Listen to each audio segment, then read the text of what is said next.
Hello everyone and welcome to our channel, Moo Techie. A special welcome to all the dairy technologists and students joining us.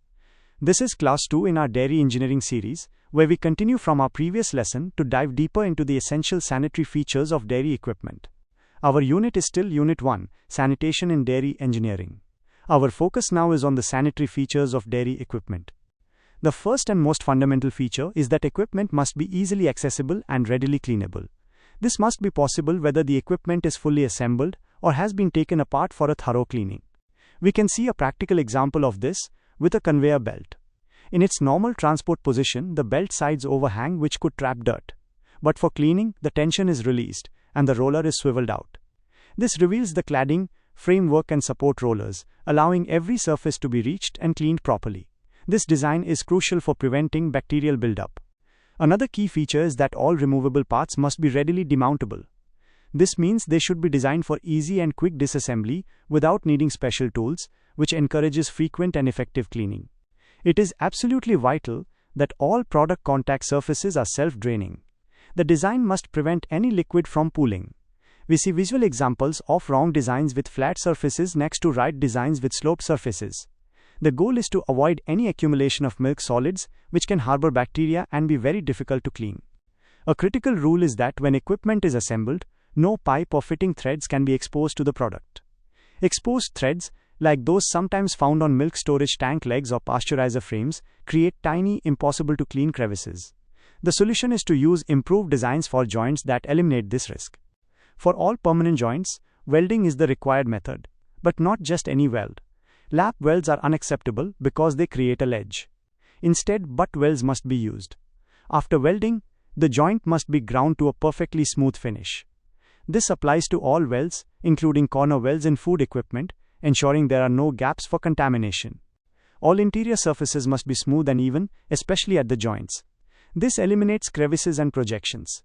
A diagram shows the difference between a sharp corner, which traps material, and a radiused corner with a smooth curve of at least 2.6 mm, which is hygienic and easy to clean. The use of gaskets should be eliminated wherever possible. If a gasket must be used, it must be smooth, non-toxic, and resistant to the product without contributing any off flavors. A diagram shows the wrong way, where a gasket protrudes into the product flow, creating a gap. The right way uses a deformation-resistant gasket that seals flush with the surface. We must also consider that some processing happens under vacuum. This can make equipment susceptible to sucking in external contamination if not sealed perfectly. A diagram shows an example of a poor cover design that would allow contaminants to fall into the product the moment it is opened. Maintaining an effective velocity of flow and providing optimum agitation within equipment is essential. This prevents the formation of a surface film. A micrograph shows what happens when flow is poor. Milk proteins deposit on a hot, flat surface, creating a burnt layer that is unsanitary. Sometimes, preheating the product with external devices is necessary. This must be done in a way that maintains the sanitary integrity of the system. In equipment where water is removed, two things are critical: providing a large vapor space and ensuring the rapid removal of that water vapor. This prevents condensation from dripping back into the product and keeps the process efficient. Avoiding air leaks is paramount. This is achieved through Hermetic seals. A diagram of a Hermetic cream separator shows how this works. It uses a water lock and a discharge pump to create a completely sealed environment, preventing any air from entering the system and contaminating the product. Now let's move on to the specific requirements for dairy products. Dairy equipment is unique because it has to work continuously throughout the year. This leads to significantly more wear and tear than in other industries. A photograph shows a real-world example: the stainless steel seat from a homogenizer after 600 hours of operation at 600 bar pressure. You can see the visible wear, demonstrating the incredible stress this equipment is under. Dairy equipment also experiences extremely wide temperature variations during its operations. Processes range from low-temp pasteurization to high-temp pasteurization, all the way up to ultra-pasteurization. The materials and designs must handle this constant expansion and contraction. Furthermore, this equipment has to withstand the corrosive effects of many substances. This includes water, steam, brine, refrigerants, and the aggressive cleaning and sanitizing solutions used on it. A picture shows the kind of deposits that can form in tanks and tubular heat exchangers if cleaning is not perfect. Because of the need for cleanliness, dairy equipment is disassembled very frequently. This constant taking apart and putting back together exposes components to potential damage, so they must be designed to be robust and durable. Since sanitary conditions are of paramount importance in the dairy and food industry, all the equipment must be specifically designed and built with suitably chosen materials to achieve these requirements. This includes having a dust-proof and corrosion-resistant external surface. This protects the machine from the environment and makes the outside easier to keep clean. Just as importantly, the internal surface that touches the product must be smooth and polished. This prevents bacteria from adhering and makes it much easier to clean and sanitize effectively. There should be a minimum clearance of 100 mm between the equipment base and the floor. A diagram compares unhygienic mounting, where the equipment sits directly on the floor trapping dirt, to hygienic mounting with proper clearance for cleaning underneath. All edges should be sloping and curved. The design of rims is especially important. Unhygienic rim designs have sharp angles that trap residues of soil and product.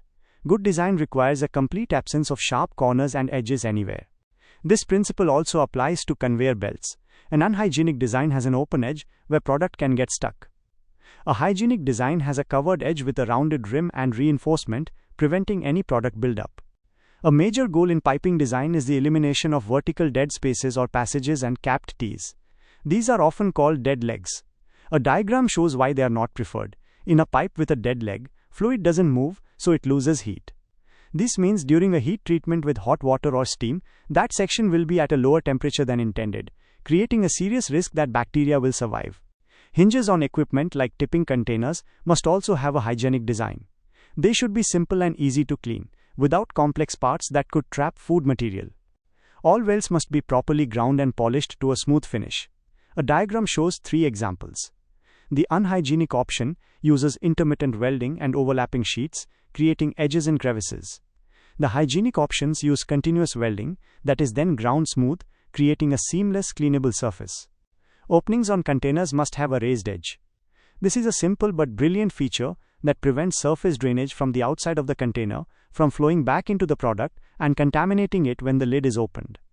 Finally, we must use sanitary type inlet and outlet fittings. This is perfectly illustrated by how we mount sensors. An unhygienic mounting creates crevices and a dead area where product can stagnate. A hygienic mounting ensures the sensor is flush with the product flow, with no dead areas or crevices, allowing for accurate readings and easy cleaning.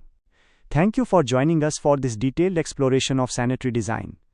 Understanding these principles is not just about following rules, it's about building a foundation for producing dairy products that are safe, high quality, and trustworthy.